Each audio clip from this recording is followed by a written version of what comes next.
untuk kita semua. Puji Tuhan kita bertemu kembali dalam pembahasan pelajaran Sekolah Sabat bersama saya Pendeta Delson Potan lewat channel ini. Dan syukur kepada Tuhan, kita telah tiba pada pelajaran yang terakhir, pelajaran 13 dari rangkaian pelajaran Sekolah Sabat kita sepanjang triwulan yang pertama di tahun 2021 ini, yaitu Yesaya, hiburkanlah umatku. Dan untuk pelajaran yang ke-13 ini, judul pelajaran kita adalah Planet Bumi Lahir Kembali. Sebelum kita akan membahas judul ini, mari kita tunduk kepala dan kita berdoa. Bapa kami yang bertakhta dalam kerajaan sorga, terima kasih kami boleh tiba pada pelajaran yang terakhir dari pelajaran Sekolah Sabat kami sepanjang triwulan ini yang berjudul Yesaya, hiburkanlah umatku. Ada banyak pelajaran-pelajaran rohani yang telah kami terima lewat pelajaran Sekolah Sabat ini, dan pada pelajaran yang terakhir ini kami tetap membutuhkan kuasa Roh Kudus Tuhan agar pelajaran ini boleh kami mengerti dengan jelas dan boleh kami praktekkan itu dalam kehidupan kami setiap hari. Tuntunlah kami Tuhan dengan kuasa Roh Kudus-Mu. Di dalam nama Yesus kami persembahkan doa ini. Amin. Ayat-ayat Alkitab yang menjadi dasar dari pelajaran Sekolah Sabat kita sepanjang pekan ini terdapat di dalam Yesaya 65, Yesaya 66, dan kemudian Yesaya 66. Jadi Yesaya 65 ayat 17 sampai ayat 25, Yesaya 66 ayat 1 sampai 19, Yesaya 66 ayat 19 sampai 21, 22 dan 24. Ini adalah dasar pelajaran Sekolah Sabat kita, dua pasal terakhir di dalam kitab Yesaya. Ayat hafalannya terdapat di dalam Yesaya 65 ayat 17. Sebab sesungguhnya aku menciptakan langit yang baru dan bumi yang baru, hal-hal yang dahulu tidak akan diingat lagi dan tidak akan timbul lagi di dalam hati. Ada sebuah cerita yang mengawali pelajaran Sekolah Sabat kita sepanjang minggu ini. Diceritakan pada suatu hari ada seorang anak laki-laki berusia 12 tahun. Dia baru saja membaca buku astronomi dan dia menolak untuk pergi ke sekolah. Ibunya membawa anak itu ke dokter keluarga dan dokter itu berkata, "Billy, apa yang terjadi?" Rupanya anak ini namanya Billy. "Mengapa engkau tidak mau pergi ke sekolah dan belajar?" Lalu Billy menjawab, "Karena saya membaca buku astronomi bahwa suatu saat nanti matahari akan terbakar habis dan semua kehidupan di bumi akan lenyap. Saya tidak melihat alasan untuk melakukan apapun. Pada akhirnya semuanya akan mati." Ini adalah cerita tentang anak kecil yang punya pengalaman seperti ini. Ibu dari anak ini berteriak histeris, "Itu bukan urusanmu, itu bukan urusanmu." Dokter itu kemudian tersenyum dan berkata, "Tetapi Billy, Anda tidak perlu khawatir. Pada saat hal itu terjadi, kita semua telah meninggal dunia sebelumnya." Sebuah jawaban yang cukup bijaksana dibuat oleh dokter ini kepada Billy. Sayangnya, keberadaan kita tidak harus berakhir dengan kematian. Sebaliknya, kepada kita telah ditawarkan suatu kehidupan yang kekal di dunia yang sudah diperbaharui.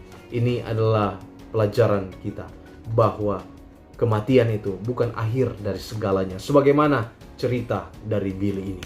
Tetapi ada kehidupan kekal yang Tuhan sediakan untuk kita. Langit yang baru dan bumi yang baru tersedia untuk kita. Allah menjanjikan kepada kita ciptaan yang baru. Dia menjanjikan kepada kita, sebab sesungguhnya aku akan menciptakan langit yang baru dan bumi yang baru. Hal-hal yang dahulu tidak akan diingat lagi dan tidak akan timbul lagi di dalam hati. Dalam nubuatan yang sangat berkesan ini, Tuhan berjanji untuk menciptakan Yerusalem penuh sorak-sorak dan penduduknya penuh kegirangan. Di dalam kota itu tidak ada lagi bunyi tangisan.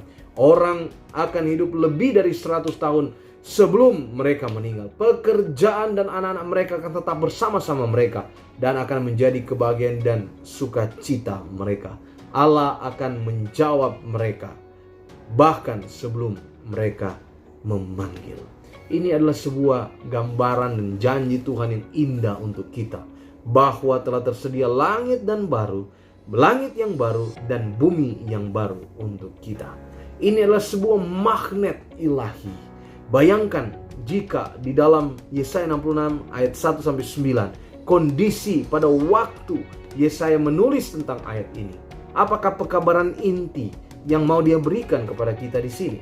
Melalui nabi Allah mengulangi kembali ajakan dan amaran yang meresapi kitab Yesaya. Allah akan menyelamatkan dan memulihkan orang yang rendah hati, yang gentar terhadap firman. Sebagaimana dalam Yesaya 40 ayat 1, Dia akan menghiburkan mereka, tetapi Dia akan menghancurkan mereka yang memberontak terhadap Dia.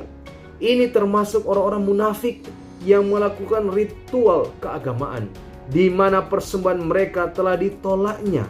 Juga mereka yang membenci dan menolak umatnya yang setia, termasuk juga mereka yang melakukan praktik kekafiran yang keji, seperti yang dipraktikkan di Bait Suci Yerusalem. Magnet ilahi akan membuat semua ini dihancurkan. Setelah kehancuran musuh-musuhnya, Allah menyatakan kemuliaannya, sehingga Dia menjadi magnet yang sanggup menarik bangsa-bangsa lain. Sebagaimana Dia menghancurkan dosa, maka kemudian Dia akan tampak sebagai magnet. Dia akan menarik semua orang. Kemuliaannya itu akan menarik semua orang kepada pemulihan dan kepada kemenangan yang sejati. Inilah yang kita nanti-nantikan. Kita harus menjadi misioneri. Kita harus menjadi pemimpin ibadah, paling tidak di gereja kita. Misioneri di keluarga kita. Misioneri di lingkungan kita, di kota kita. Atau kita dapat melakukan yang lebih jauh lagi, menjadi misioneri di tempat yang belum mengenal akan kebenaran Tuhan. Allah mengutus orang-orang yang terluput dari kehancuran untuk pergi ke ujung-ujung bumi, dan mereka yang tidak mengenal Allah, supaya mereka memberitakan kemuliaan Allah untuk bangsa-bangsa. Ini adalah satu pernyataan tema jangkauan misioneris yang sangat jelas dalam Perjanjian Lama. Dengan kata lain, bukan saja orang yang ditarik mendekat kepada bangsa Ibrani, namun beberapa orang Ibrani akan ditarik mendekat kepada bangsa-bangsa yang lain. Mereka harus pergi kepada bangsa-bangsa lain dan mengajarkan tentang Allah yang benar dengan suatu paradigma yang sangat jelas yang dikemukakan dan dinyatakan di dalam Perjanjian Baru. Meskipun ada upaya jangkauan keluar oleh misionaris Yahudi yang terjadi di antara waktunya kembali mereka dari pembuangan hingga waktu kedatangan Kristus, jemaat Kristen yang mula-mula menyebarkan Injil dengan begitu cepat dan dengan skala yang besar. Ini adalah sebuah hal yang perlu untuk kita lakukan saat ini. Sama seperti bangsa Israel membawa persembahan gandum untuk Tuhan di baitnya, demikian pula para misionaris membawa persembahan mereka kepadanya. Namun persembahan ini adalah persembahan seluruh suku dan seluruh bangsa. Sama seperti persembahan gandum sebagai sebuah persembahan kepada Allah yang tidak disembelih, maka para petobat yang dibawa kepada Tuhan akan pun mempersembahkan korban yang hidup untuk gagasan bahwa manusia dapat dipersembahkan sebagai satu jenis persembahan kepada Allah. Perhatikan sebutan dalam upacara pentabisan suku Lewi, yaitu sebagai persembahan unjukan di antara kita, Israel, di hadapan Allah. Demikianlah mereka diuntukkan untuk pekerjaan jabatan itu. Ini adalah berbicara tentang bagaimana suku Lewi dapat menjadi pemimpin-pemimpin di dalam ibadah. Mereka diasingkan untuk melakukan akan hal itu. Sehingga di dalam komunitas iman kita ada pelayanan yang terjadi di sana. Bangsa Israel adalah sebuah imamat yang rajani, bangsa yang kudus, umat kepunyaan Allah, dengan beberapa imam yang diasingkan untuk mewakili mereka dalam memimpin ibadah. Namun waktu yang akan datang, beberapa orang asing dan orang dari bangsa lain akan menjadi pemimpin ibadah juga. Dalam tatanan dunia baru sesuai dengan rencana Allah, bangsa-bangsa yang lain bukan hanya bergabung dengan umat Allah, namun mereka juga akan menjadi rekan sekerja bangsa Yahudi dalam komunitas iman yang sudah disatukan menjadi imamat yang rajani. Itulah sebabnya perbedaan antara orang Yahudi dan orang bukan Yahudi sudah tidak relevan lagi. Kapan nubuatan ini digenapi? Ketika Perjanjian Baru Paulus menjadi seorang misioneri bagi bangsa-bangsa yang juga bukan Yahudi. Demikianlah keturunanmu dan namamu akan tinggal tetap, kata firman Tuhan. Salah satu janji yang paling indah dalam kitab Yesaya terdapat dalam Yesaya 66 ayatnya yang ke-22. Kita baca dengan sesapan di sana bahwa di dunia yang baru, langit yang baru nantinya keturunan kita, nama kita akan tinggal tetap. Tidak ada penghapusan, pemotongan, pencakokan atau pencabutan. Di sana kita memiliki janji kehidupan yang kekal di dalam dunia yang telah diperbaharui, dunia tanpa dosa, tanpa kematian, tanpa penderitaan, satu dunia yang baru dan langit yang baru, suatu penggenapan akhir yang sempurna dari iman Kristen yang kita miliki. Perwujudan dari Kristus telah dikerjakan bagi kita di atas kayu salib. Saudara-saudara yang dikasihi Tuhan Yesus Kristus, kutipan dari Ellen G. White di dalam buku Alfa dan Omega jilid 8 halaman 716. Pertikaian besar telah berakhir, suatu denyut keharmonisan dan kesukaan mendetak di seluruh alam kejadian.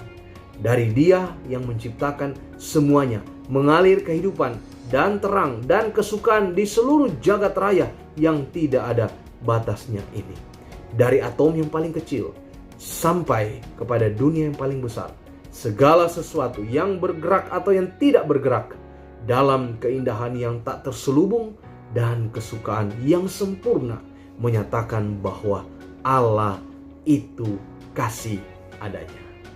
Luar biasa kutipan ini menolong kita membuka wawasan kita bahwa di tengah-tengah pertikaian yang besar ini tetap kita bisa melihat kasih Allah di dalam kehidupan kita. Yesaya menghadirkan satu buah visi yang mengejutkan untuk kita, bahwa Allah tidak hanya memurnikan dan memulihkan kerajaannya, tapi Dia akan memperluas batas hingga menjangkau segala bangsa. Pada akhirnya penciptaan kembali umatnya akan menuntun kepada penciptaan kembali planet bumi, di mana kehadirannya akan menjadi penghiburan yang terutama bagi umatnya. Inilah janji Allah yang luar biasa untuk kita semuanya. Demikianlah pelajaran sekolah sahabat kita sepanjang triwulan ini. Kita akhiri dengan pelajaran yang ke-13, pelajaran yang terakhir, yaitu planet bumi lahir kembali. Kita telah belajar sepanjang triwulan ini tentang kitab Yesaya. Semoga ini membuka wawasan kita, memperdalam kerohanian kita, menolong kita memahami lebih dalam lagi, dan menuntun kita kepada praktek nyata yang lebih baik lagi. Bagaimana saudara dan saya harus hidup di akhir zaman ini berdasarkan nubuatan-nubuatan yang kita telah pelajari dalam kitab Yesaya. Bahwa satu fase waktu yang panjang, tetap dalam perjalanan iman kita, Tuhan akan memberikan selalu penguatan, penghiburan, kekuatan pada kita. Hingga kemudian datang dunia yang baru, di mana kita akan hidup kekal di dalam ciptaan yang baru dengan Tuhan sebagai Raja kita. Tuhan Yesus kiranya memberkati kita semua. Saya bawa dalam